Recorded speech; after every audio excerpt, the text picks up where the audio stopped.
glad to see you here. We have a loaded show for you today. From drug-sniffing dogs losing their jobs to aliens getting too high to fly our skies. And in Florida, patient numbers are getting as high as we are. We interview the Kush Queen herself, Olivia Alexander, so stick around for an all-new episode.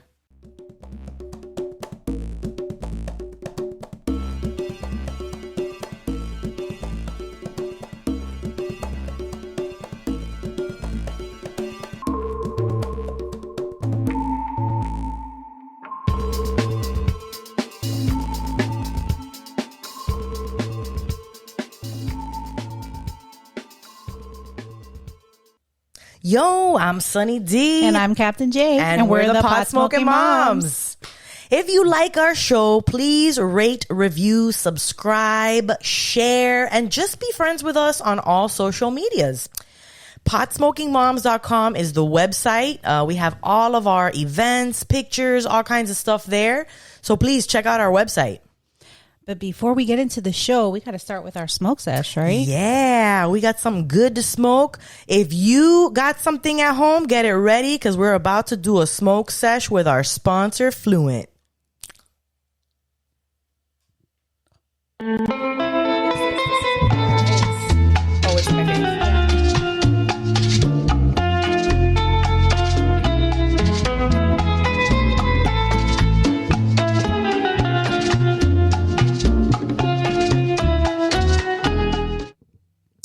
Yeah. What you got there that you smoking? I packed myself a bowl of La Bamba. It's a hybrid, excuse me. It's a hybrid bread from Wedding Cake and Jet Fuel Gelato that offers a well-balanced cannabis experience.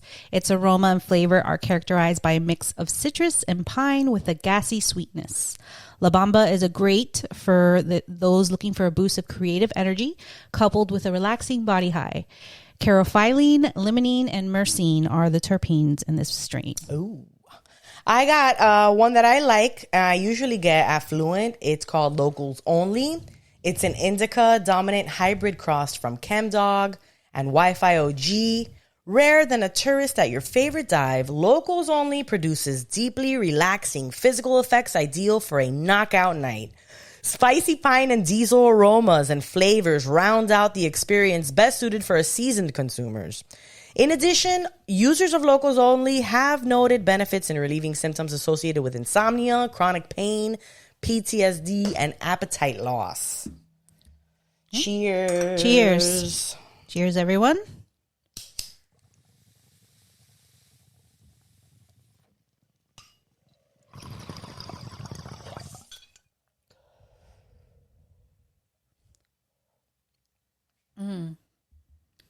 I'll take another little. I got to use a new little bowl, so the flavors are packing. Yeah, it's always nice when everything's fresh. Right. Well, a very special thank you to our patrons. Become a patron, to see extra content, be a part of our Discord, get exclusive merch like this shirt I'm wearing right now. We give to our top tier patrons. So yeah, that'd be great. Join our community. Go on vacation with us. I know we got so many perks. We have a Discord. We're always jumping on there and doing smoke sessions. So, oh my God, they've almost become daily, like at least 3 times a week. It's like whenever we can, and it's a lot someone of times. Pops in, is like anybody around for a sesh, and then whoever's there jumps in. And a lot of times when they say it, I'm about to go smoke anyway, so hey, it works out. Can contribute as a patron. Hey, that is cool. You just listening to us is a lot. We love it. We're thankful for it. You can also rate, review, and share our podcast, and that helps us out a ton. If you do a review and you leave us a nice review on Apple Podcasts, let us know, and we will hook you up with some stickers. And check out our YouTube and make sure you subscribe there. We are trying to grow that channel. Yeah, and you see video, so now everybody gets a chance to see video on YouTube. And if you are currently watching us on YouTube, make sure you hit the like button and you hit the subscribe and all that wonderful thing, because if you don't, you won't get alerted of every time we put a new episode out. So definitely subscribe to our YouTube channel. Especially now that we're doing more live shows, you'll get notified when we're doing those live streams, when we've scheduled one. So yeah, check our YouTube channel out. Absolutely. We got a big trip coming up. We're going to Orlando. Yep, March 10th through 12th. Super excited. We bought everything. We got our tickets. We got our Airbnb. We got our car rental to go up there. We're all set. We're ready to go. Yeah, so if you're in the Orlando area and you want to meet up with us, did we put up the schedule yet of what we're doing? I put it up in a story. I did not post it like in our feed. I put it up as a story only, and I need to share it again. All right, so we'll be sharing it again. We are doing a couple other things other than going to Universal Studios, so maybe you can meet us out for dinner or brunch. Yep. So check out our Instagram for updates on that trip. So after we had our live stream last week, I apologize for not getting the episode up on the other platforms. But if you'd follow us on the YouTube channel, you would have already seen it. But after the show, shit happened. It was crazy because shit was happening throughout the live stream. Like it was like God. Murphy's Law. Everything that could go wrong, I literally wanted to die. Wrong. We our internet, we didn't have our internet right. We didn't have our mics right. It was kind of a disaster, but Uncle Jesse held down the fort. Yes, he did. He kept you guys engaged. And thank you for staying, guys. Yeah, thank you guys for staying. More people came afterwards. Yeah. We had a wonderful time, regardless of all the bullshit that went down. Afterwards, we were talking, and I was like, guys, I gotta go. I feel like shit. My head was fucking hurting. Mm-hmm. We have, like, in our house, we have colds because, kids. So the kids got the cold, then I got it, and now my husband has it. And right after the show, I had a really crazy tension headache, and I wasn't feeling good. I hadn't eaten since, like, lunch that day. Mm-hmm. And I just felt so queasy and so shitty. And I was like, guys, I even told you, I was like, can you please pack up the stuff? I gotta get out of here. I left my bong. I was like, I gotta go. She left everything. I fucking hauled it to home. And as soon as I got home, it was like exorcism, bro. It was like really bad. The next day, I was just out of commission. I think all of us were out of commission the entire next day. Yeah, it was pretty crazy because I also...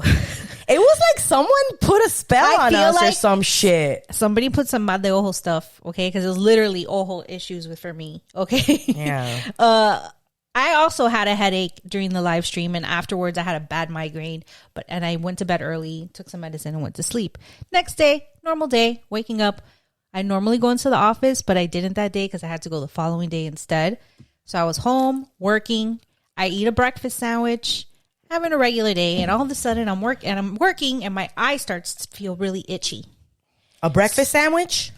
After I had a banana and a breakfast sandwich. Okay. The breakfast sandwich. I'm sorry, I'm playing detective. Well, you guys will hear now. Not even a breakfast sandwich. It was just sausage, egg. No, I keep saying egg and there's no egg in it. Sausage, cheese, and bread. And it's like a frozen one? It's like one of those Jimmy John's or whatever breakfast sausages. Yes. Jimmy Dean. Yeah, whatever. And one of those things. I'm sorry. Jimmy John's is a sandwich place, isn't it? Yeah, it is. Jimmy Dean's the sausage. I've had the sausage before. American cheese. Regular, like, Martin's potato bread bun. Okay. And a banana. That's all I ate. Nothing new. Right? And how many minutes My later? eye was itching like a half hour, and then I start rubbing it, and I'm like, oh, my eyes are really itchy, and I start rubbing, and they feel super itchy, and I'm like, that's weird.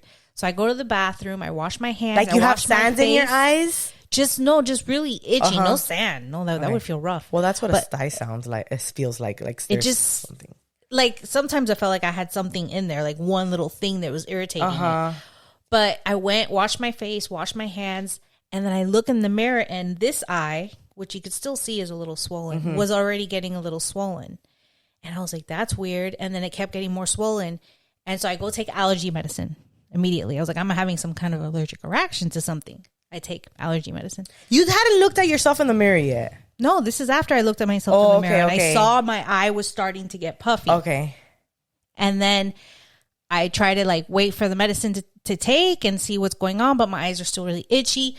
I'm like, my eyes are like pouring water out, and I'm completely congested, like snot's coming out. I had to keep blowing my nose over and over again. And then I went and looked in the mirror. This one started getting a little puffy. And then I started feeling a little tightness in my throat. Oh, scary. Yeah, but it wasn't like super tight where I couldn't breathe. But like when I felt all this congested, my nose, my ears, everything that connects there, it would feel tight right there in my airway. But like as soon as I blew everything out, it would clear up.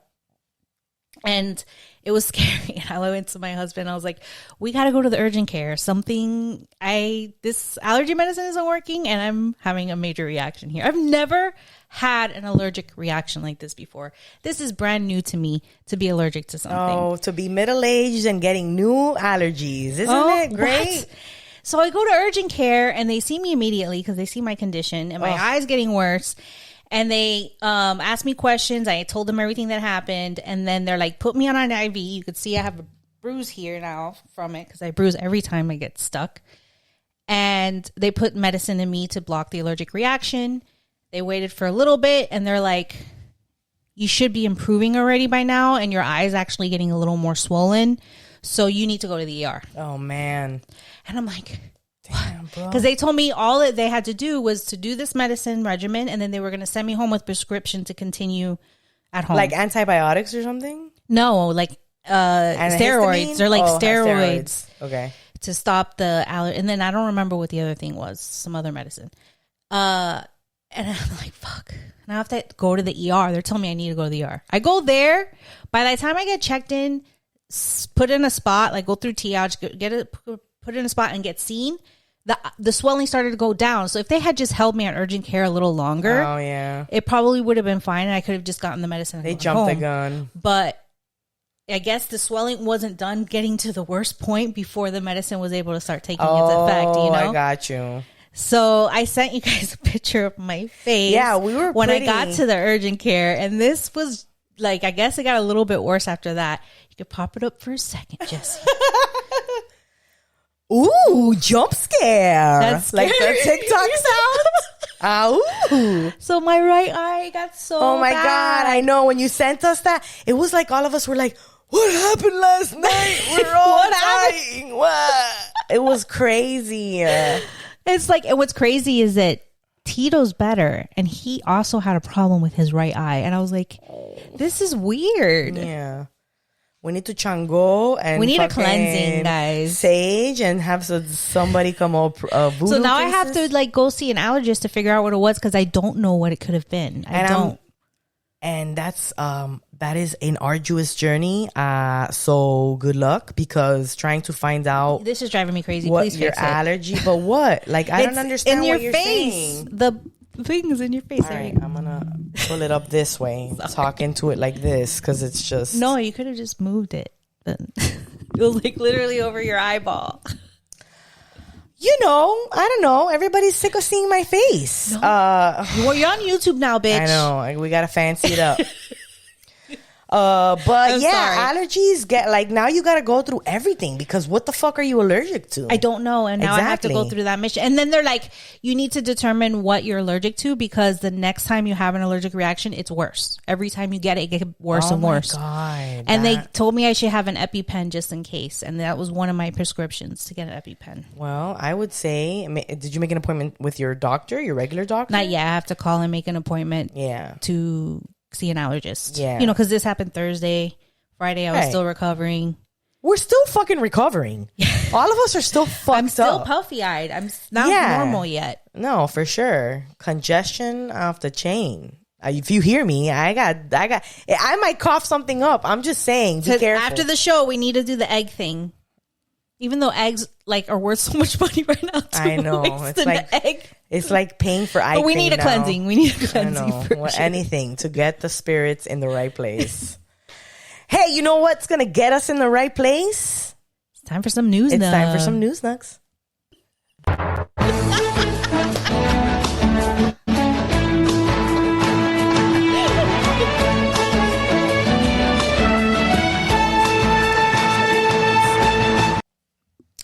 News Nugs, where we get high and read the news to you. All right, this is a story that we shared on our social media, actually, and we got some great comments that we're going to share for you later. But Minnesota state senator tries to defend canine drug detectors when arguing against marijuana legalization. Minnesota state senator, his name is John Jasinski, the Senate's assistant minority leader, argued against legalizing recreational marijuana in the state Monday because it would put drug-sniffing canine dogs out of a job. Wow. Representative Zach Stevenson introduced the adult use cannabis bill in Minnesota legislature last month. With Democratic majorities in both chambers of the state legislature and Governor Tim Walz in the governor's mansion, it is seemingly only a matter of time before the bill is put into law. Minnesotans are ready for this change, Stevenson said in his opening remarks Thursday. Our current laws are about cannabis are doing more harm than good, and Minnesotans deserve the freedom and respect to have their own decisions about cannabis. Despite the overwhelming public support of recreational marijuana legalization from people of all political backgrounds and the copious amount of tax revenue generated by legal marijuana, Minnesota Republicans like Jasinski continue to combat the issue with strange concerns like the employment status of drug-sniffing dogs. It's so ridiculous. During the 2022 midterms, Missouri and Maryland voted to legalize the sale of recreational marijuana via ballot initiatives. Please, let's show the video. We posted this on our Instagram, but let's show the video of this guy trying to make an argument for the dogs. The police dog discussion of all that and retraining, what's going to cost our local law enforcement agencies who've done these dogs, who spent thousands and thousands of dollars on these dogs to get these dogs drug trained, and now they're going to have to be retired. That's a big issue. I was the mayor of Faribault and actually did a fundraising campaign to raise money to get a police dog, to have a drug dog, and now that money is going to go away because these dogs can't be used anymore, given that. So there's a huge cost. Oh, I mean, the guy goodness. is trying to make a case, and I don't even think he believes it. It's a real stretch there, buddy. Yeah, these dogs, and then it's like we fundraised money to get these drug sniffing dogs. Who is donating money to these fundraising campaigns? If everybody wants the weed, why are we giving them money for the drug dogs to begin with? Anyway, we got a lot of really good comments from you guys. And we're going to share some of them now. Yeah, and you guys had a lot to say. I loved it. So, the Mommy Jane, I'm screaming. This is like The Onion meets SNL. Right, because it's like, it's laughable. Mary Sack 7182 says, keep it legal so dogs have jobs. Totally makes sense. We wouldn't want them to lose their pensions. I had Radical, like they're gonna lose Radical right. Kitty 420 as if the dogs were employed. They are slaves. Yeah. And for real, they're not really employed. They're being made cops against their will. Right. Somebody else, Bravo and Blaze, says, what about the humans who have suffered for a full century being locked up and having their rights taken away? I can't even with this guy. For real. It's true. And Sky Allen, bomb dogs, cadaver dogs, search and rescue dogs, seeing eye dogs, medical alert. The dogs will still have jobs, I promise. All very good. I mean, there were so many other comments that were great too. Yes. Oh, but this is ridiculous. I think in the end, they still ended up passing, and it's continuing through the legislative process in Minnesota. But wow. Okay. That's a stretch. Yeah. There's just no, additionally. They have nothing else to argue against. Yeah. Additionally, there was someone else who made a comment, and we actually started doing research on it. The accuracy is bad. It's like a 50% accuracy rate, and they get more wrong than they do right. It's just a pawn for them to make judgments on people's looks and then use the dog to try to get away with it. Get away with doing a search. Yeah, so fuck that shit. Screw it. Oh, say our next story is a little fun. Oh, this one's interesting. I'm sure you guys. As you know, you've seen a lot of crazy headlines lately. Supposedly, we're shooting down these UFOs around left and right in the North Americas. Are we too stoned to see an impending alien invasion? Is the story we have here from High Times. And I was telling you, I was like, oh, if everybody's seeing these UFOs, I'm getting a little bit annoyed that I haven't had the chance. Oops. To see one myself. I've never seen a UFO either, so don't feel left out. So the Office of the Director of National Intelligence admits the federal government has received over 500 new reports of UFOs since March of 2021. This is in addition to the 140 sightings that still has the Pentagon baffled to beat the band. Some of the reports, as we have come to expect, have been debunked, found to be drones or trash, while others remain a mystery. Roughly 350 cannot be explained, and hundreds more will likely be added to the list before the end of the year. There's a UFO spotted almost every day in the U.S. Is there a hotline or something that I don't know about? I'm sure there is. I'm sure there's like a hotline you call that you like report. There's a Space Force now. Why do we got a Space Force? Yeah, well, don't we have more? I mean, I don't know. I've looked for I saw a funny TikTok of a guy that worked like is in the Space Force. He's like, oh, and it's like this text on the thing was like, oh, when you signed up for the Space Force, thinking it would be a chill one, and then all of a sudden, aliens start showing up, and you're like, damn, I gotta work. Oh, it was pretty funny. Okay, so almost every day in the United States, and whatever weird, beady-eyed bastards are in the driver's seat, whisking around the globe and always thwarting capture, are none too shy about making their presence known. What's peculiar about that, even oddly curious, is these sightings are increasing in frequency with each passing year.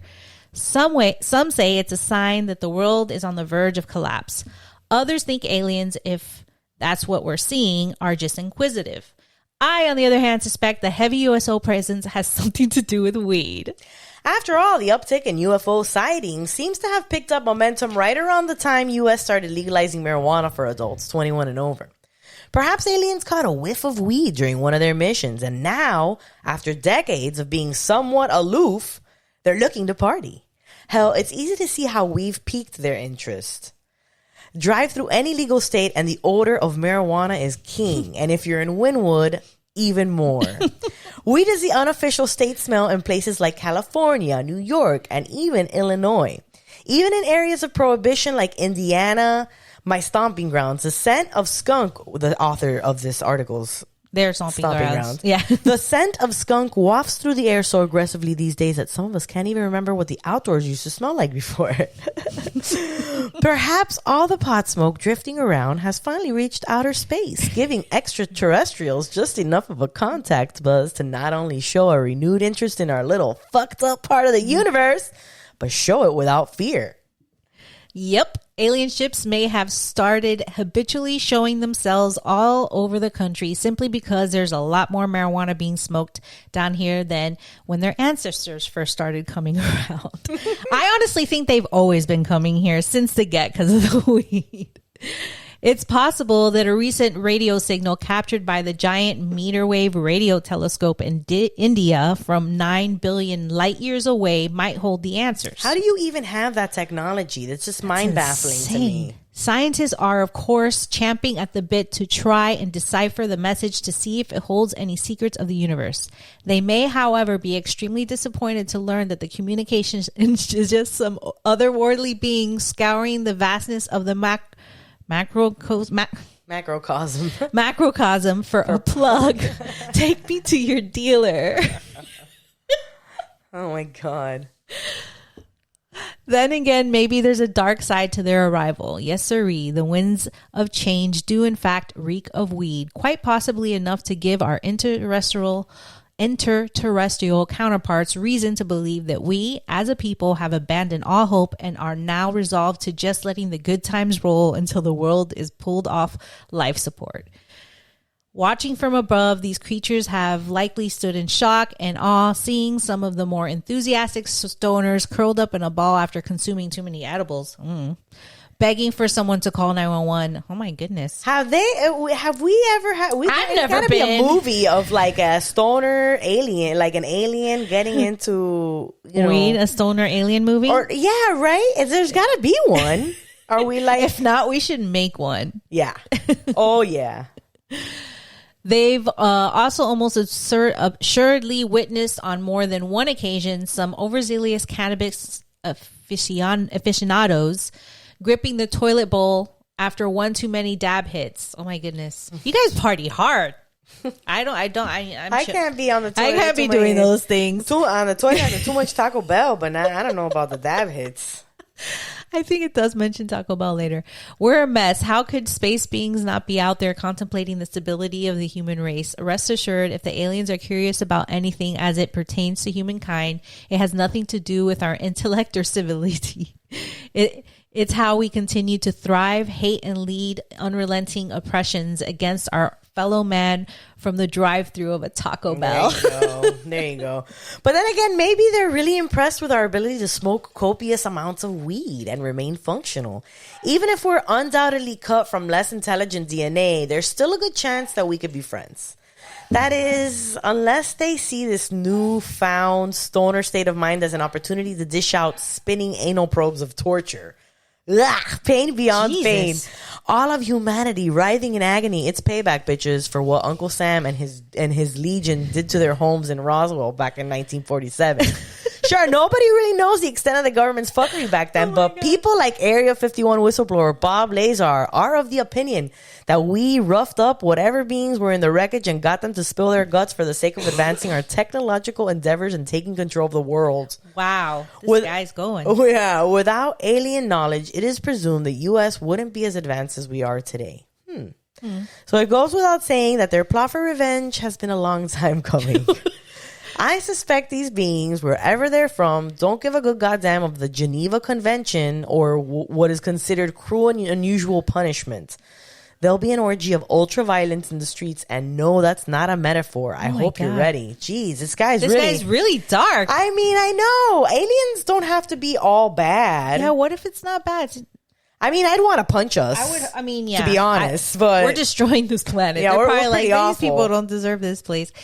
Listen, this is a reason that the uptick of UFO sightings should be rocking the nation to its core. If these elusive fuckers are technologically advanced enough to defy physics as we understand it and essentially transport from one location to another, maybe even through time, we can't even begin to fathom the horrific ugliness they can potentially rain down. Oh my God.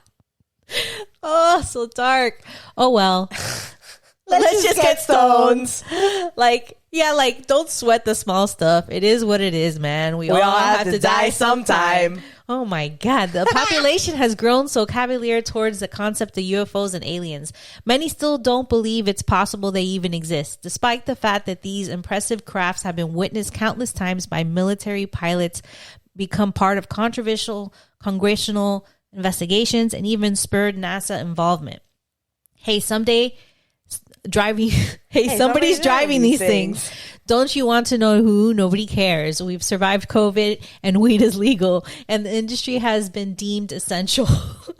We're high as balls, so nothing about an alien invasion scares us. I mean, have you been in the world lately? Like, if an alien comes, we're like, hey, come on, man. Or like, hey, just kill me already. We're wondering when you're going to get here. We're expecting this for a while. Right. In the eyes of the American public, UFOs have lost their cachet. We've lost interest beyond trying to capture some footage of one to post on TikTok. Never mind that their presence on Earth could get wild enough to make us all regret the day we were born. Even folks who've always just assumed that strange-looking beings would eventually crawl out of one of these spastic spheres don't seem at all worried that they might do so wielding a powerful interstellar laser bullet doomsday device with enough dinosaur-killing fury to castrate half of Texas in one fell swoop. Jeez, what's wrong with us? Not just with respect to our pitiful concern for alien carnage, but anything for substance for that matter. Are we so stoned these days that we've allowed ourselves to become desensitized to the coming of nothingness? Are we too high to care that some green men with really long fingers could show up and turn us on to sex slaves? Or have we all bought into enough biblical bullshit in our time to find solace in the fact that no matter how we die, we're all going to a better place? Well, farts, I'm not part of that tribe.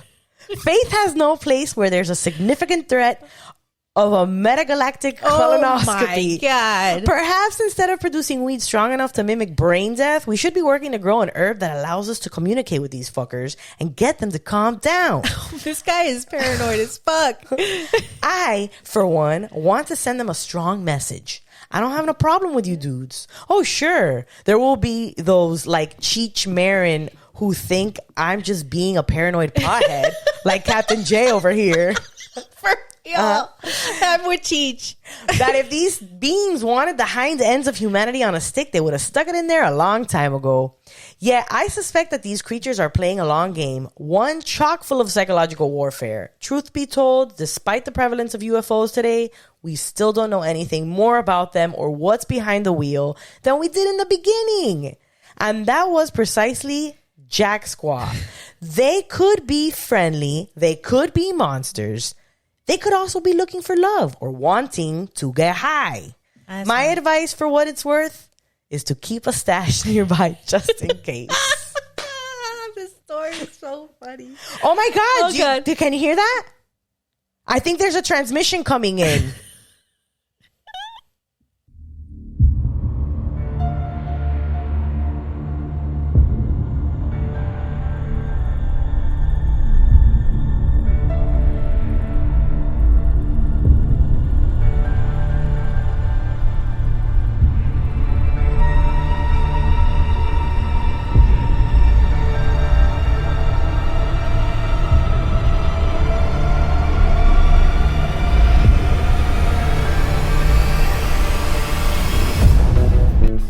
Every time we visit Earth, it's more dangerous than the last time. This is the only place in the universe where you can get weed. Oh shit. Why is that fighter jet coming straight for us?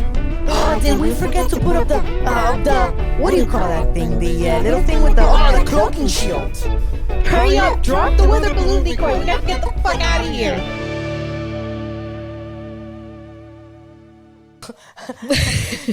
gotta give it to them aliens. I'm only here for the weed too. That's how I'm surviving this place. Pretty much. That's why I'm still here, guys. All right, so now our next segment, I Love You, Miami. Forgot to put the YouTube I love you, Miami! YouTube channel. Yeah.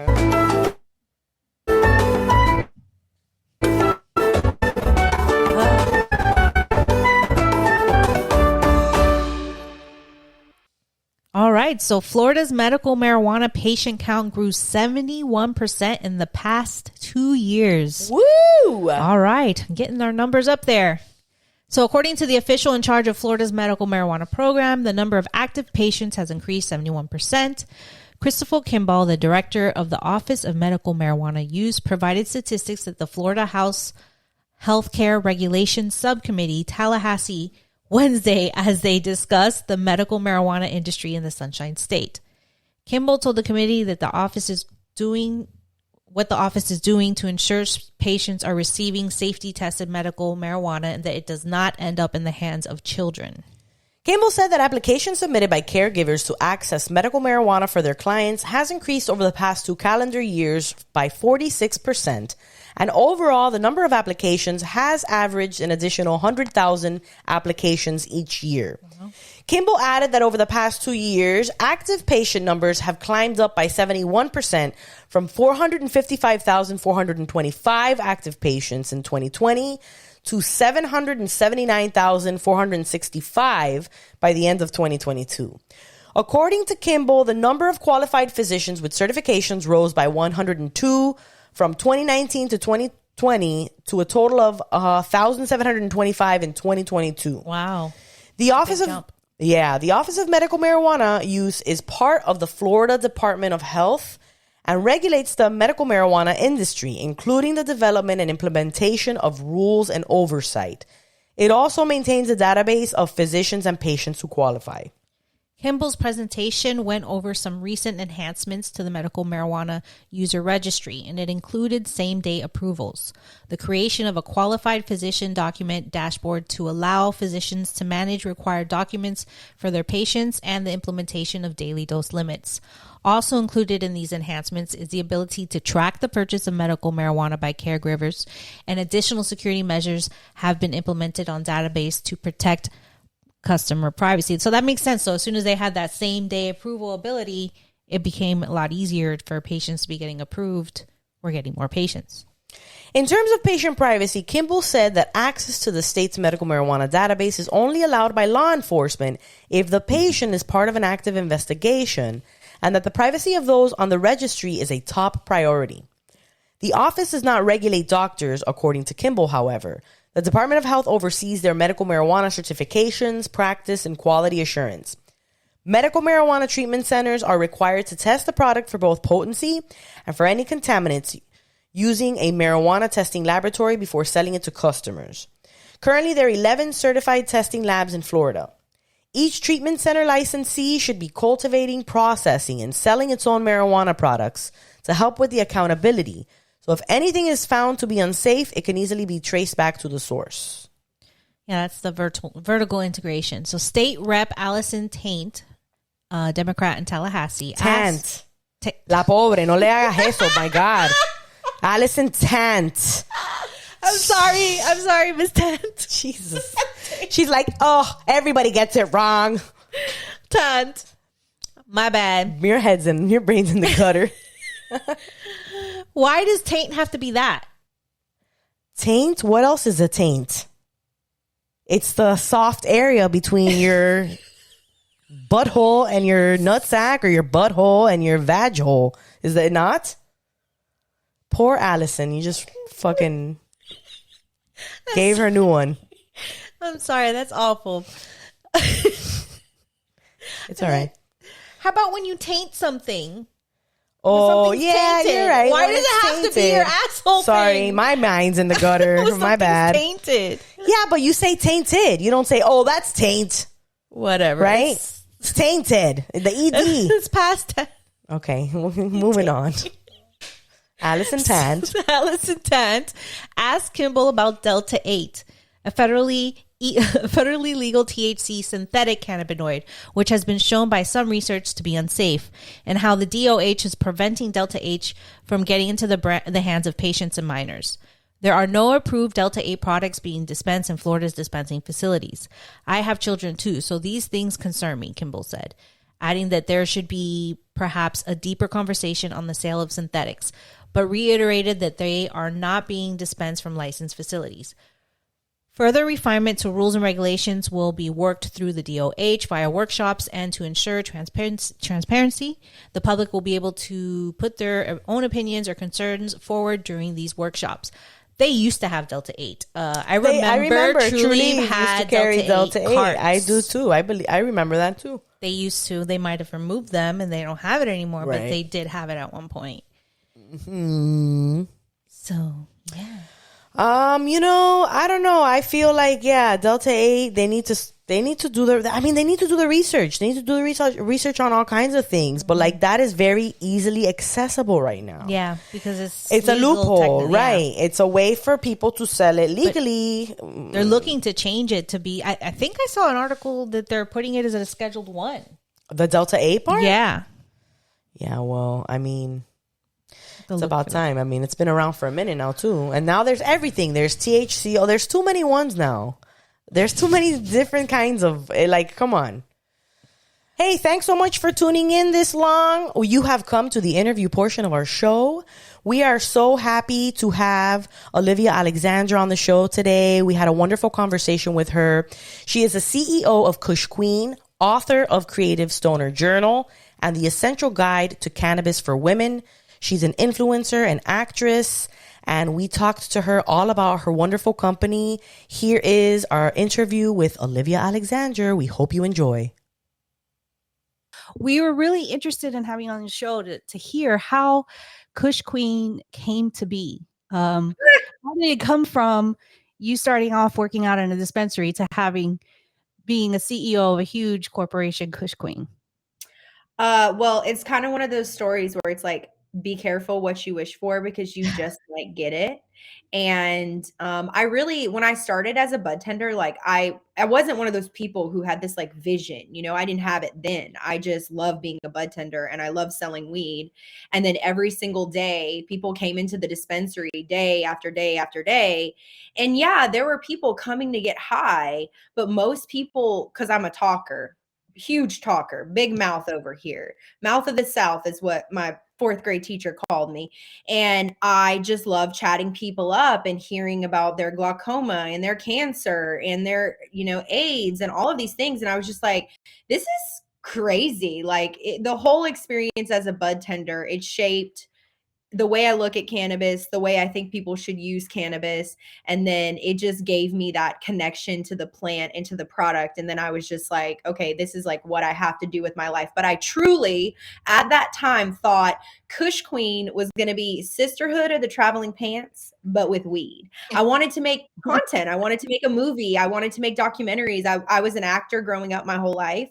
And I've always believed in the power of media. That's how people literally change people's minds, storytelling. That's what I love to do. So I thought that's what I would do. And then in 2013, I decided to quit being an actor. It was when everything was going to like online and content, and everyone was like, just get on YouTube, just get on the internet. And I was like, I don't know, like I really have an itch to start a business.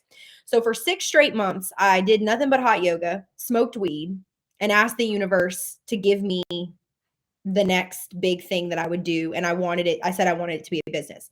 And that was how the Crystal Cult got started, which was my real first go at running my own company. Swarovski crystal vape pens, eyewear, t-shirts that said Kush Queen, high maintenance. I started posting cannabis content on Instagram. It blew up. I started posting women who like showed themselves smoking weed, because that's what I didn't see. I, at that point, had worked in cannabis for a long time, and women were still non-existent in the industry in a role of power. Women have been running the cannabis industry, managers at dispensaries, bud tenders, running admin, doing the work behind the scenes, but there was not that many like women owning companies, being a stakeholder. So I was doing that, and it was having a lot of success. And as fate would have it, I got on Tinder. I was looking for a baby daddy, and I met my now fiance and business partner, and he was basically growing underground, and took me to his grow. And it was crazy because like a few months before, I was in New York City. I'd kind of gotten tossed out of Harper's Bazaar trying to talk to them about weed. They were like, too soon, too soon. And I said, I just want to find someone who can help me make Kush Queen a real cannabis brand for women, a cannabis brand for me, for the people who see weed like me. And then this man literally walks into my life. I swipe right on him, and then he's like, here's my grow. And then he kind of changed my whole world right away. He got it. It wasn't hard for me to convince him that we needed to build this brand. And we started making cartridges and just like doing the thing, going to dispensaries, selling them. And then he was the one who actually brought home my first marketing client. He's like, hey, these people want you to do our social media and content. They're going to pay us like a lot of money. We should do it. So that also got me behind the scenes at so many companies, and day in, day out, I saw them cutting corners. I saw them not caring about the product. I saw them not caring about the marketing. I saw them just wanting to sell pre-rolls and eighths, which I guess is okay. That's what everyone does. But I wanted to sell finished goods. I wanted to sell products. I wanted to sell the bath bomb. And so in about 2015 is really when it jumped off as Kush Queen. And I went from making bath bombs in my parents' garage to having like 15 employees in less than a year. And so Wow. it just exploded from there. We went from medical to legal in 2018.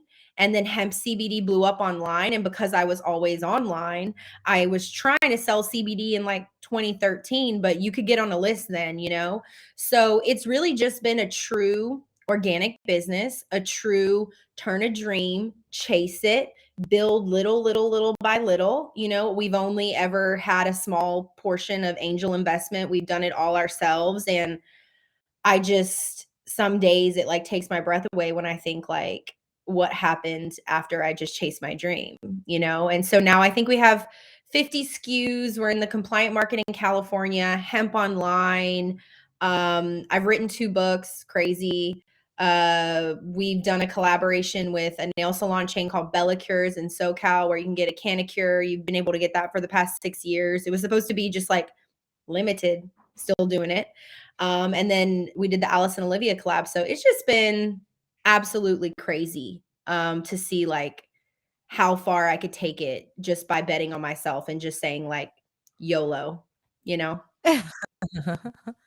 I ask you something? You said you were making bath bombs out of your mom's house. What My is your mom's relationship? Was she cool with it? What did she have to say So about your So my parents found my brother snitched on me and showed my parents the weed Aw. that I was hiding in my car when I was like 18. So when I was very young, I would say I came out of the green closet. And my dad was like, I'm the biggest stoner. Where are you getting this fire weed? And my parents basically were like, they weren't just stoners. I guess they were like drug users, like they kind of like told me more than I ever wanted to hear at 18. My dad's like, hey, remember that time we were in the pool and yeah, we were on acid. And I'm like, oh, my parents are cool. So my mom was actually my first employee. She was working as a manager of a Target.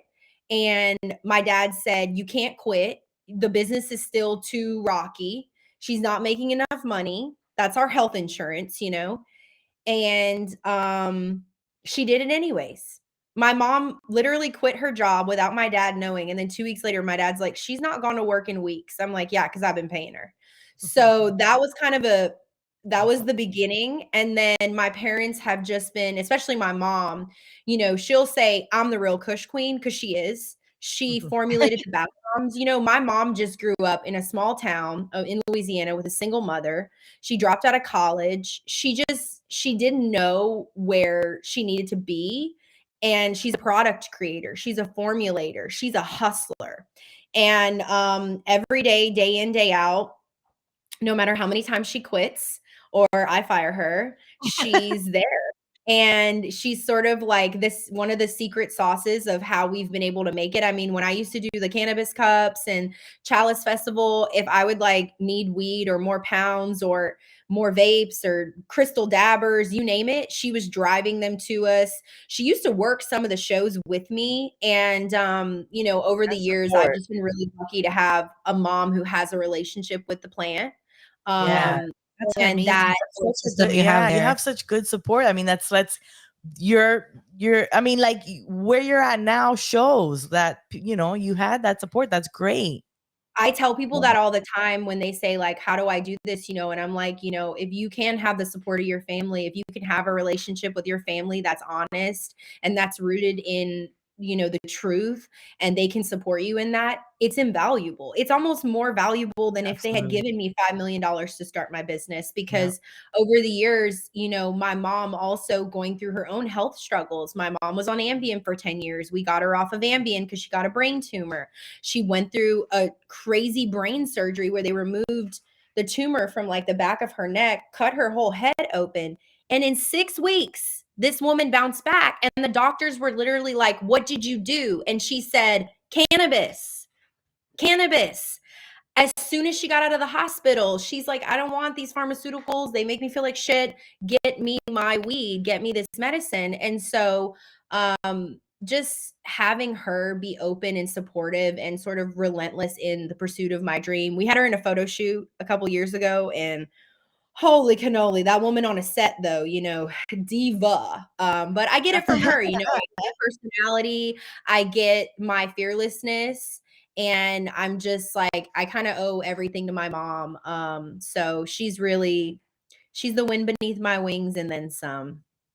That's awesome to have that Right. support. Well, you said you were 18 when your parents found out that you smoke weed because your brother outed you. How old were you when you actually encountered cannabis and first used it? I mean, I first encountered it really young because I actually, when I was 6, my best friend, her brother was murdered buying weed in our town. And so I had a very like stigmatized view of it. This is like a town of like 800 people in Louisiana. So rural Louisiana, different time, this is like the early 90s. And so that was like my first interaction with it. So I was terrified of it, scared. 14 years old, I'm in a recording studio and people are like chiefing, and I like cry to my mom. I'm like, they were smoking weed around me. Don't make me go back. Like, and then my first week in college, I was homeschooled in high school because I was acting. So I didn't really get like the high school experience. And then get to college, and we had a group project. And these guys are like, oh, yeah, come do this group project. And I'm like, I didn't realize the group project was a giant bong. And I mean a big bong. Like one of those like big bongs people were smoking in the 90s. And I'm like, well, this is, I guess, early 2000s, but still. So I'm like, hey, now's the time. It was two guys. I was like feeling a little peer pressure, and I just, boom, like instantaneous life change, because I went home and I slept like a baby. And I had had issues with insomnia and mental health my whole life. Not sleeping for days, severe anxiety, issues with appetite, a whole host of symptoms that I couldn't get to the bottom of. I was seeing a psychiatrist, I was seeing a therapist, but nothing helped me sleep like cannabis. And so I went home that night, I ate my face off, and I slept like a baby for like 16 hours, and I instantly was a stoner. I instantly was like, this is how I wanted to feel my whole life. I feel better. And so that was really my first interaction with it. And then within 6 months, I was working at the dispensary, selling weed, eating it, putting it on my skin, sharing it with people. I was just very evangelized by the plant. I mean, I think mainly because of my mental health issues, it's just like for me, I tell people, like, I spent my whole life like wondering like what's wrong with me. Like, I knew something was wrong with me, but I didn't get diagnosed bipolar until I was in my mid 20s. And that to me was crazy, but that's kind of how long it takes to get a real diagnosis. You keep going back, and they start with, you have depression, you have anxiety, you have this. And then I even got sober at one point to get the diagnosis. They were like, oh, the cannabis, it could be causing this. And I'm like, it's not, watch. And so for 3 years, I went to the psychiatrist, and I got worse and worse and worse. And, sometimes it takes that. And then, of course, immediately once I got that diagnosis, I started using cannabis again, and then used cannabis to wean off of the pharmaceuticals after 8 years. So my relationship with the plant is extremely personal, and it's extremely intentional now. I think it's gone like in and out. There've been periods where I'm just smoking all day, every day, because I need it. And then now it's more of, I think I have a more balanced relationship with the plant and a more wellness focused approach to it, which is what my biggest passion is in life, is getting other people to realize, like, there is nothing wrong with getting high. We deserve it. People drink wine till they're literally blue in the face. Anyone can get fucked up if they want. But what I want to teach people, what I want to be engaged in conversation in, is how we can use it intentionally to feel better, to look better, to be better moms, to be better people. Because I really think that this plant and the way that it changes your consciousness, it has the power to change the world. It has the power to change your world if you let it. And once you let it and you go out and share it, that's like the butterfly effect. I think it's also been like kind of what happened in my life. It's just like, holy shit. Like, I literally went from like just a random chick I was literally trying to make $2,000 a month to cover my bills. I just didn't want to work a regular job. And then you wake up and it's just like, holy crap. Look how this has changed my life, and look how I can impact my community, my friends, my family. Literally everyone hits me up like I'm a doctor. How do I use this for this? I'm like, I'm not a doctor. Yeah. Like, But I'm on Google. hit the nail Like, on the two head. babies.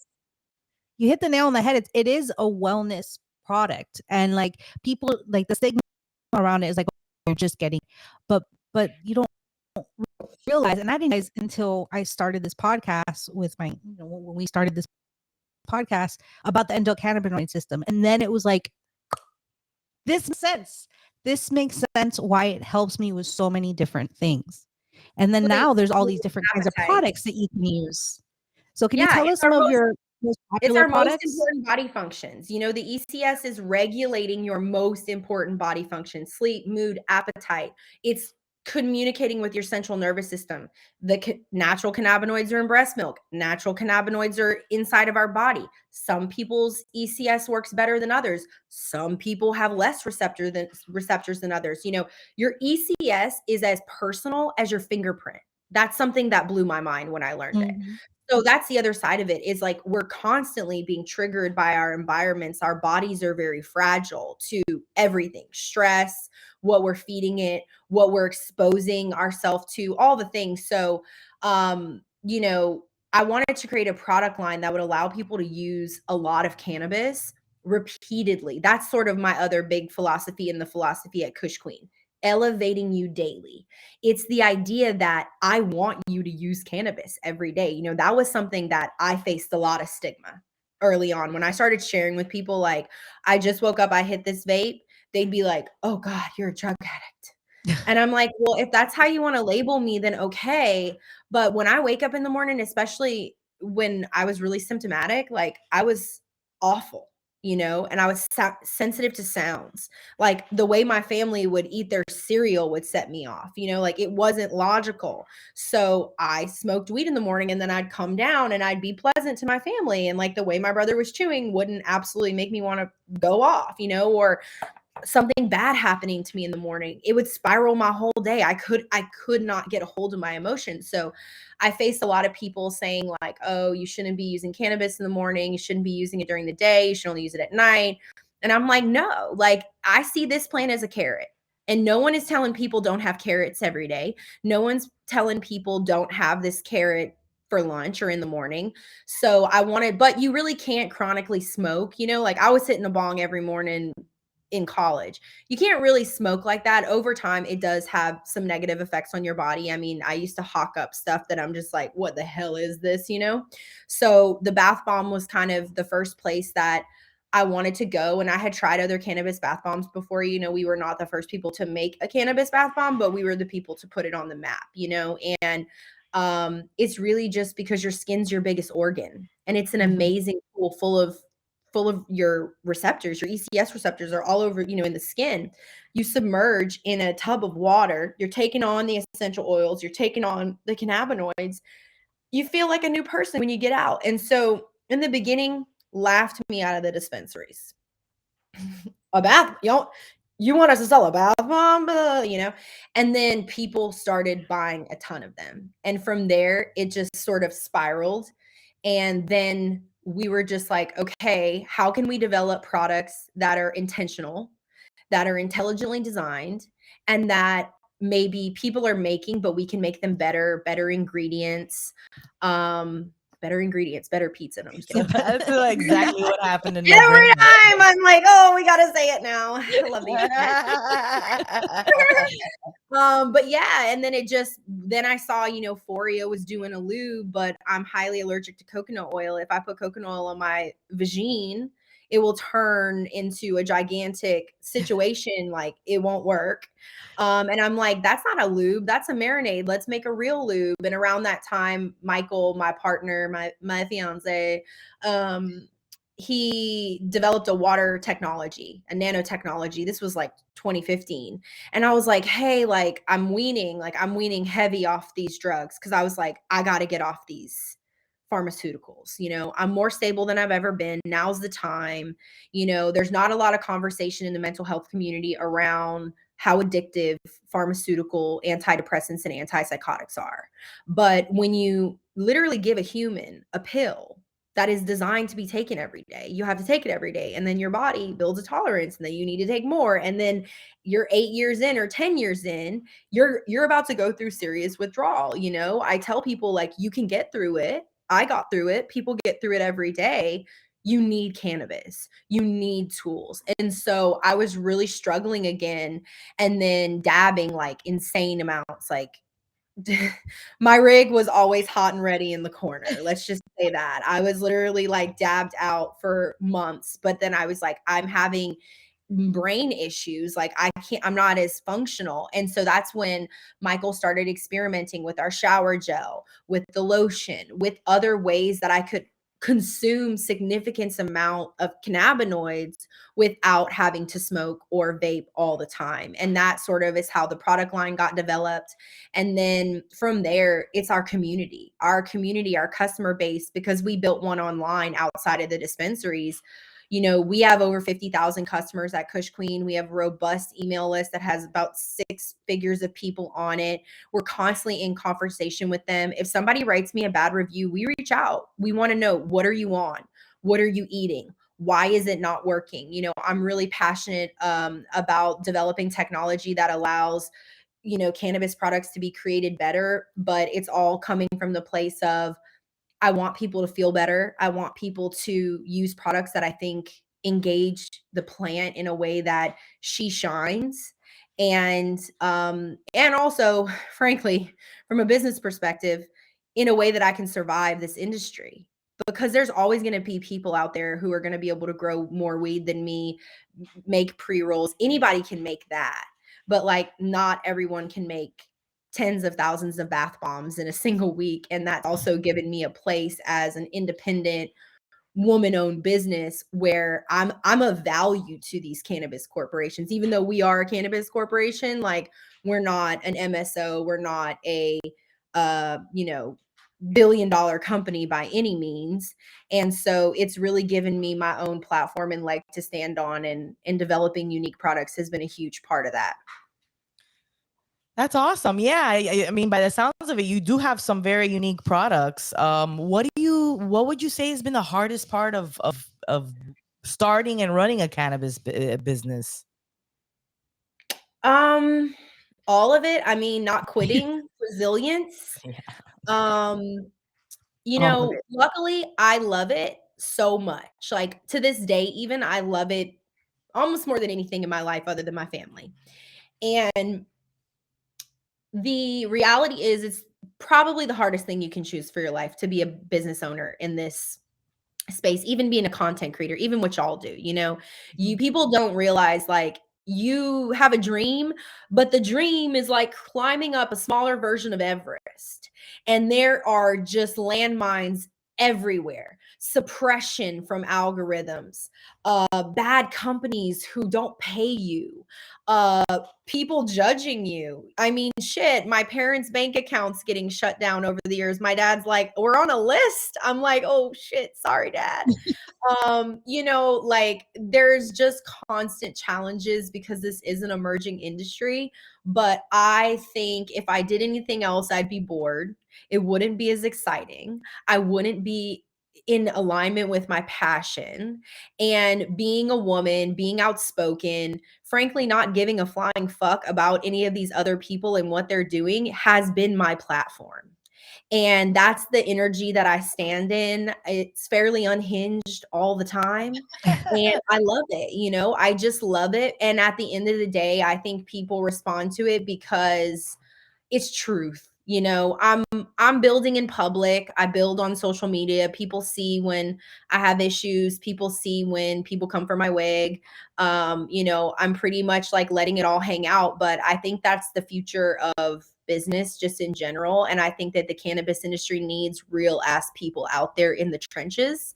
And I've been in the trenches, and I love being in the trenches. That's kind of my favorite place to be. I'm having a hard time like getting out of them now. I'm like, hey, you guys sure you don't want me to come back there and help? Because I'm a laborer. I love to work. I love to be grimy. So all of it, this is not for the faint of heart. But the thing that is that makes me the most happy is helping people, is reading reviews of like, oh, your pain lotion helped my pain. You're, evangelizing grandmothers, getting people's moms. One of my friends, my best friends, her mom is like an ex-judge whose husband is a DA, and she buys the sleep number all the time. Yeah, they put so many people in jail for weed. No.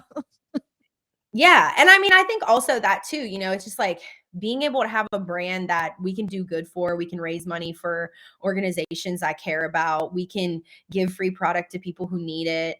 That to me is like the best part. But the worst part is all of it. I tell people like, you really got to love this if you really want to do it. Whether you work at a dispensary, whether you work for a cannabis company, especially now, times are hard. Everybody's getting laid off. It sucks to see. Companies are pulling out of markets left and right. But if you love it, you stay. I always tell people I'm here for a long time, not a good time. So that's kind of how I wake up every day. And I just say, just take it to the chin. You just got to take whatever's coming your way right to the dome, and you'll be okay. But that's probably also because I can just go take a puff under my tree out there and center myself. Mm-hmm. Yeah. That's the tree behind your office where people ask you to go smoke, because it's like we have a tree. We have a tree like back over there. Back in the day, I used to like smoke while I worked in my office constantly. I let people smoke while we were packaging stuff. Like I didn't care. Of course, as the business gets bigger, as things change, I got to change too. But I always, go out to my tree and everyone knows who we are in our business park in Anaheim. And I encourage people who work for me on their breaks and stuff, as long as it doesn't affect their performance in a negative way. Like, it's your medicine, it's my medicine. I encourage people to use cannabis as much as they want or not at all. I have people who work for me who, can't partake because of health reasons. And I support that too. I think that's really also it is just like being a part of providing people a culture and an environment and an idea that it's just about what makes you happy and is good for you, whatever that is. Too much judgment in this world right now and too many opinions. Oh my God, yes. Too many opinions. I Ooh, really, especially nowadays. Yeah. I really like everything that's come out of your mouth. I love everything that you represent. It's been great. You're very inspiring. What advice do you give to other, women are trying to get into the cannabis industry and trying to make their own little part in it? Just do it. Don't Just stop. do it. Like, the biggest thing that this industry needs is regular people, women, queer people, Black people, brown people, real ass people with passion, with spunk, with, any kind of ideas. There's not a lot of innovation in the industry. There's not a lot of people, to me, even making brands that speak to certain groups. Everything's just this very like corporate or stoner bro sort of vibe, and that's your opportunity. And I always just tell people, like, if I can make it, like when I tell y'all I didn't have nothing, I didn't have nothing. I just started and I built little by little, and I just never stop. I failed plenty of times. I've made a ton of mistakes, but I just kind of dust myself off and I keep going. It's not to say that it's not hard, and it's not to say that I'm not, sometimes having bad days, weeks, months. But the biggest thing you can do in the cannabis space, whether you're a content creator, whether you want to be a blogger, whether you want to work at a corporate company or have your own, is bet on yourself and just keep going and keep failing. I know it's hard right now when people basically need to make a living for their family. I've seen a lot of people on LinkedIn saying, like, I'm leaving the industry because I need a steady job. But there's also so much to be done on the side of education, of more activism. There's still lots of people in jail. There's still lots of archaic laws around the country. There's still so much work that always needs to be done. And that's also, I think, where the biggest opportunity lies for people who maybe don't have the funding or the access to hundreds of millions of dollars in capital like these companies. Like, your truth, who you are, that's enough. And you just got to show up every day and keep showing up. And that's what I do, because I always tell people I'm nothing.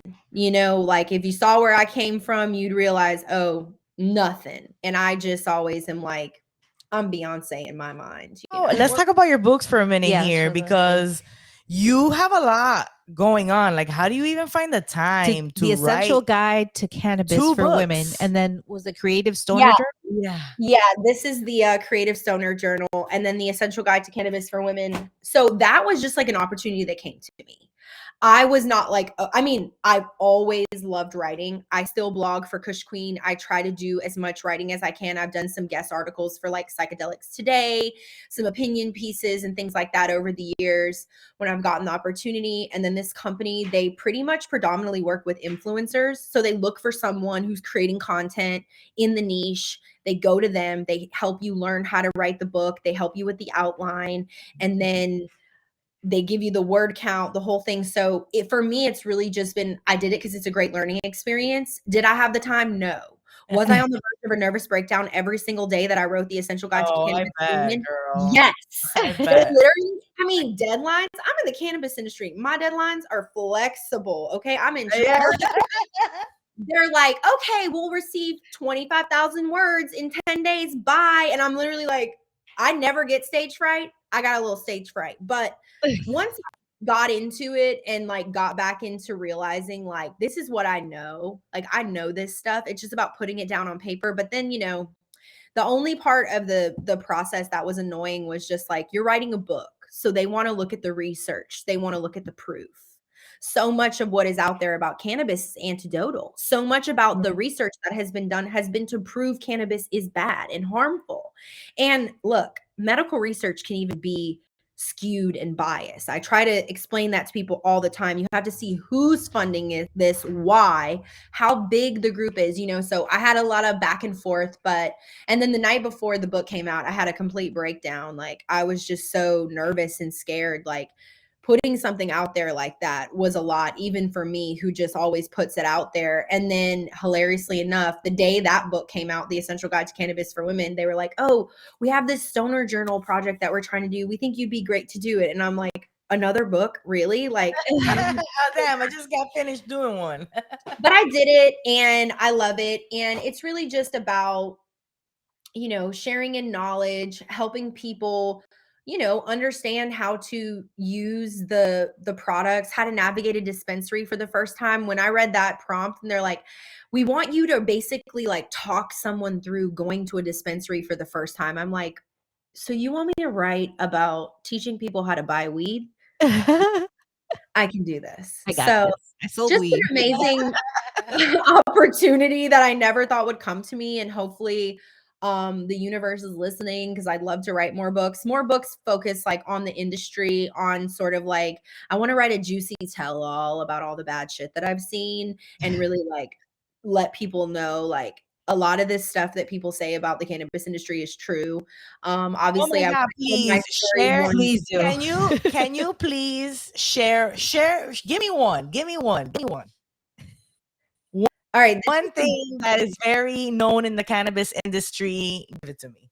Okay. So this is like really going to go there, but it's true. It's like, people say like the cannabis industry is racist, and it is. It really is. Like, I was told in the early days, don't work with Black people. Don't work with brown people. That's how you get caught. And I'll never forget it. Like, I'll never forget like being in a meeting with these people, and like that's how they started it. And I was just like, okay. And then the whole idea that like everyone in the legal industry isn't also tied to organized crime. A lot of them are. People are worried about the guy from Curaleaf being a Russian oligarch. I'm like, the Russian mob is everywhere. Like, I've worked for these people. And I'll never forget this one time, this guy was sending us around to all his dispensaries. And when we walked into every single one, people like who worked there were like afraid. And I was like, this is not the vibe. Like, I am not doing this. Like, it's giving a hostile takeover energy. I don't know what happened here, but this is scary, So, and then just like, knowing people, my mentors, especially their husband and wife, the husband, he got locked up for like 2 years, and the wife took over the business, just like speaking truth to power. I think that it's easy for people to get caught up in the green rush, in making money, and people forget that this plant is tied up in a lot of the most controversial social justice issues of our time. And it's really important that people know the truth, and that people don't try to just blow over it because it's convenient for them. And because I've had the privilege, unfortunately, of being a white woman in some of these rooms, I've seen it, and it's real. And I don't want people to think that this is just some kind of like woke conversation or whatever. It's real, and people are working against people, and it's wrong. And they don't want these people to be in this industry, and they don't want this industry to be equitable, and they don't value women, and they don't value these things. And I'm just like, I hate it. Like, it's just not the vibe. The cannabis industry should be as diverse as the people who use the plant. And until it is, it won't be successful. So didn't mean to go there. Shit. No, I mean, I'm not surprised. I mean, the whole reason cannabis is illegal in the first place, it was used as a tool for because of racism to lock up, Black and brown people. Yeah. So that's not surprising. They want to keep them out of the industry. Yeah. Terrible. But that's why I've always been pro independent business owner, pro women, gay men, everyone, you know, it's just like we've got to do, we have to do everything we can every day because they're working overtime. I mean, even in New Jersey, like the fact that you can't have a home grow, you can't grow your own medicine at home. That's That's what crazy. Florida's going Yeah, for. We're in Florida. Yeah, we're in Florida, And so it's medical only right now. And who spent all the money on the petitions for something that doesn't allow for home grow? One of the biggest dispensaries in the state, truly. And there's no home grow in it. And then they try to tell us it's under the guise of, oh, it's too much. We want them to just pass it. We want them to just approve it. And yeah, anybody who loves weeds, like, yeah, sure, we'll approve it. But the same token, like, do it the right way. I think it's so fucked up that you can grow it and sell it, and I only can buy it from you. I can't just sell. Like, granted, I am terrible, and I don't think I'll be able to grow a plant. Every time I try, it fails. But hey, I want it. I want my rights. Options, but I want the option to be able to go to my neighbor who grows some good weed instead of going to the big dispensary. Yeah, I think that's just it's just to show, you know, corporation. You'll do both. I do both. You know, when I have the opportunity to have plants in my backyard, I do. And then I go to the dispensary. I think it just gives people a better appreciation for the plant, a relationship with it. No one says you can't grow carrots in your backyard or you can't have chickens. It's the same thing. But that's what it all comes down to, unfortunately. It's like not just a cannabis issue, it's a world issue right now. It's corporations controlling the government who are controlling what we do with our bodies, with our children's bodies, you know? And I think that's like the other side of it. Is like at the end of the day, we have a very inequitable world, you know. It's unfortunate, but you either live in a reality where you pretend that it's not and you denying people's truth, or you look at it and you say, no, this is really what it is. And for me, growing up in Louisiana in a small town that was predominantly Black, being one of the only people that ever got out of the state in my entire family,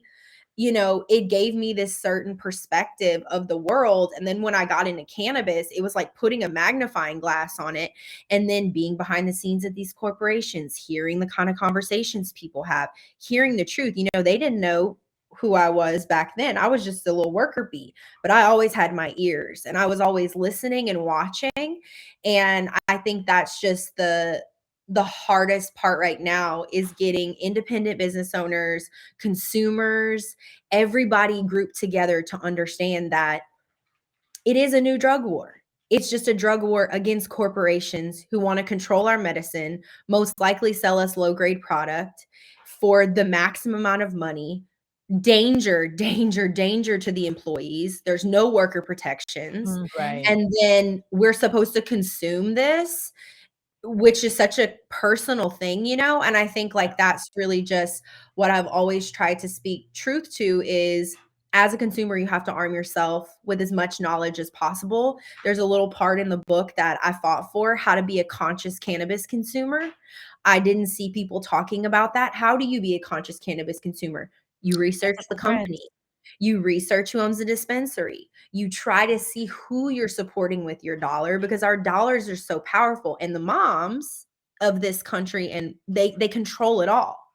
Women control the buying power. Women are controlling the households.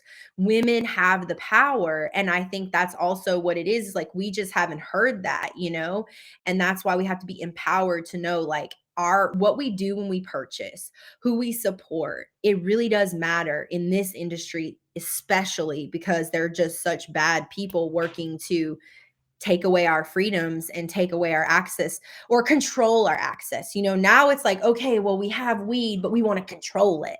And it's just like, it's not for the betterment of everyone. And worse, it's not for the betterment of the plant. The plant likes to be in a small batch. You know, she likes to be nurtured and taken care of. She wants that attention. In a 50,000 square foot grow, of course you're growing low grade weed. That's just not how the plant enjoys to be taken care of. And, you know, I think time will tell when it comes to how all of this is going to shake out at a federal level, or not. You know, I think it's probably going to come down to a lawsuit in the Supreme Court, just like all of these other issues. The government doesn't move on them. But ultimately, if consumers are armed with the knowledge and are empowered, they're in control anyways. Yeah. And that's part of what we're trying to do. Yeah. We honestly, we're old school. We're starting to be old school. But Same. when we started the podcast, we were very much in the dark in terms of how far the industry's come with extracts and topicals and all the kinds of ways that you can use it. So what we're trying to do is also educate consumers and give them, all this information, because your regular everyday mom, she She can't still smoke all day. yeah, she right. And she also might not have the friends or the support or people around her to show her the way. And we're really lucky because we have been friends for a while now, a group of friends that we could share, a group of ladies, and which have also, some of them have become moms around the same time as us. We have this ability to share the plant with them in person in real life. Whereas we've met a lot of moms over the last few years who have enjoyed the podcast that don't have that option, don't They're like, I have that wish I had a ability. mom friend that I could, Right. Well, the smoke other with. thing that we're learning about our bodies and about our minds and about life is that we're better off in community. And what I see you guys building is community. And I think it's the most important thing outside of, having a good relationship with the plants of the world, because in nature is where healing exists. It's where our greatest healing and our greatest understanding of the world around us can be found. But community is like how we thrive as humans. It's not in isolation. Community is a medicine within itself. And building a place where women can connect, especially because cannabis information is shared peer to peer. That's also a big thing, and why it's so important what y'all are doing. And women are still so stigmatized for cannabis use, especially parents. Especially. Knowing that people are still facing having their children taken away if their cannabis use is outed. There's a whole conversation around cannabis and pregnancy, which they would not let me get into in the book, which super bummed me out. But it is what it is when you're publishing a book and you have a publisher. And then ultimately, what I learned writing the Essential Guide to Cannabis for Women is that the reason women are so powerful in this cannabis community is because we need the plant more than men, because of our hormones, Yeah. postpartum, Uh-huh. menopause, premenopause, For age. real. What do they got? Wild. Like, Menstruation. not What to is say the that? men don't need it, but like y'all just don't have these bodies to work with. And let me tell you, they're not changing at the same rate. Okay. I'm 34 now, and I said, what is going on here? And then I'm like, when I Yes. was writing the chapter on menopause, on aging, on uh postpartum, our lube, like I hear about so many women who they just use it to heal down there. They're just literally putting it up there to get the cannabinoids to really help heal. And I just had this big epiphany, and it's like I created my brand for women. I created my brand so people who didn't feel that they were a part of the culture could see themselves in it. So this lifestyle that I have could have an audience and a platform. But this book blew my mind after I was like, wow, we are so the ones who need the plant, who need to understand it and need to share information with each other. And then it goes back to like, there is no money put into women's health. The only money in medical research that goes to women's health is about fertility. Especially right now, fertility is like where all the money is going. It's why we don't have cures for endo and fibro. It's why so many women die in childbirth still. I mean, I have a friend, it took her over 10 years to get an endometriosis diagnosis. She was going to the doctor and saying, I'm in excruciating pain, and they didn't believe her. And it's just so interesting to me that there hasn't been even a bigger uprising of cannabis moms and women using cannabis, but I think we're all part of that. And I think that's so important, and you guys should be really proud of yourself, especially in Florida. killing it. Cause when I saw it, when you guys reached out and I looked at the podcast, I was like, oh, this is amazing. Like, this is exactly Thank what you. people need. And we can't ever have enough Canna moms out there. We just can't. Especially because so many of them are still closeted. So Mhm. many of them are still drinking heavily at night. So many of them are overusing pharmaceuticals and in the mental health pipeline when they could just be using plant medicine instead or in conjunction, you know? And I think that especially with what the research is saying about alcohol, it's just, I guess Yeah, now you can't any compare. alcohol is We always talk about how you can't compare one with the other. There's No, no comparison. alcohol's not a medicine. And the fact that you could just buy it so easily, and meanwhile we gotta go to the dispensary and they gotta check off how many. And there's limits. grams. Here in Florida, we have limits like how much we can get each week, not even like the whole Right. month. It's like, oh, you can't get any more than this week. You have to Right. wait till next week before you can get more. Yeah. It's it's insane. just this control, you know, it's just so wild.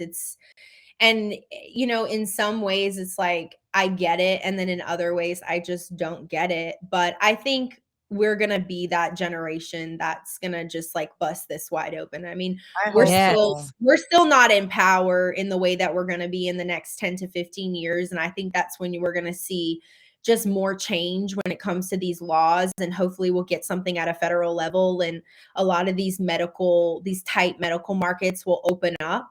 And we'll just keep, you know, educating people and opening up access and hyping up people to find their own relationship with the plant. And I think also the medical research, because the ban on medical research and cannabis was only lifted in the last, I don't know, maybe like 5 years or something, 6 years. That's not a lot of time, especially real studies. They take at least 10 years. Yo. So I think in the next 10 to 20 years, we're going to see a ton more positive science. I was excited to see the Vice, or it wasn't Vice, but it was a study that I saw in Vice about how it said weed makes you come harder and have more sex. And there's all of this amazing positivity around cannabis and sex, and it's backed by data. And it's like, I've been knowing this, you know, I sell weed lube. I've been knowing this, but that's what a lot of people need. You know, a lot of people want to know what this is safe and that it really works. And so I think as the research comes in, we're looking at like over half the country has some access to cannabis. I think that it's only just the future is really bright. And that means the future is really bright for all of us when it comes to us being a part of the community. So I'm just putting out all the positive vibes, and we're just going to have lucky girl syndrome. And we're just going to be like, okay, 5 to 10 years, we're going to have federal legalization.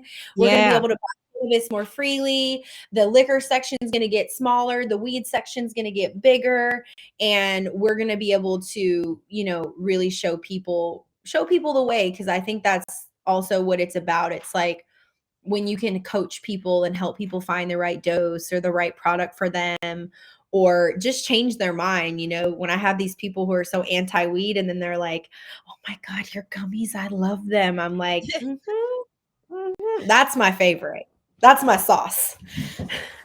Yeah, And when that's you the highest convert compliment. somebody that was like anti-weed, that now they're like popping gummies. Because you know what? Literally, I'm sure you guys don't get wanna that a smoke. lot.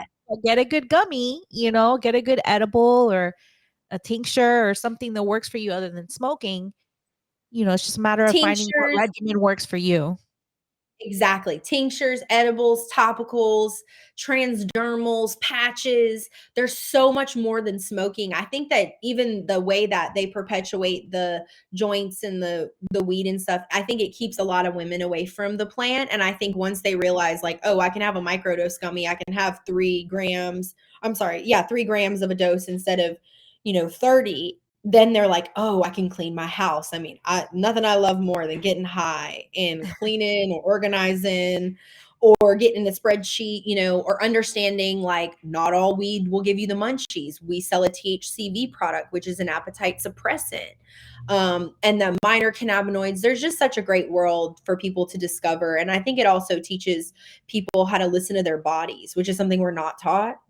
And I think that's also where people are going to feel better and look better, is when they learn, yeah, you listen to doctors. Yeah, you should, we need to have a mixture of all the different types of medicines. but also we're taught not to like listen to our body. The body's keeping score. The body's telling us how it feels. Yeah. And if we can learn how to act on that and adjust to it in these rituals, in these routines, well, that's when you're just like reaching a whole new level of wellness. So it's really exciting to see people just come into the plant and realizing there's so much to discover. And that was Olivia Alexander of Kush Queen. If you are going to be on our trip, if you're a patron and you're going to be on our trip in March, she hooked us up with a bunch of goodies from Kush Queen, including that wonderful bath bomb that we were talking about. I'm so excited to try it. Yeah, that's going to be great. Please, listeners, follow her on Instagram. She's at Kush Queen Shop or at the Liv Alexander. Oh, wait. The Liv Alexander. Or go to their website, www.kushqueen.com. Shop. Shop, sorry.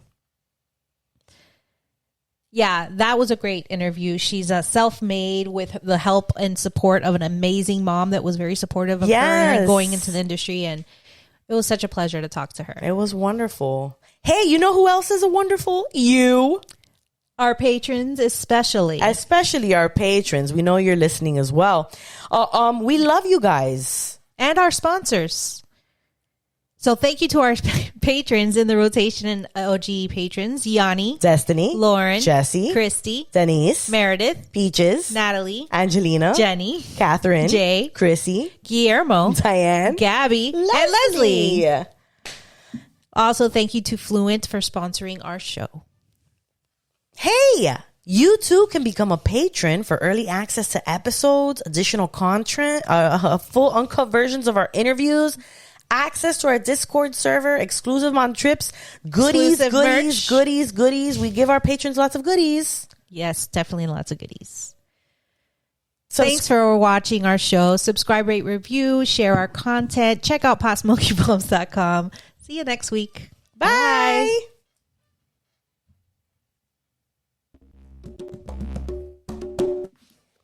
Gonna be a long show. There's probably about 5 minutes to cut in there. Yeah.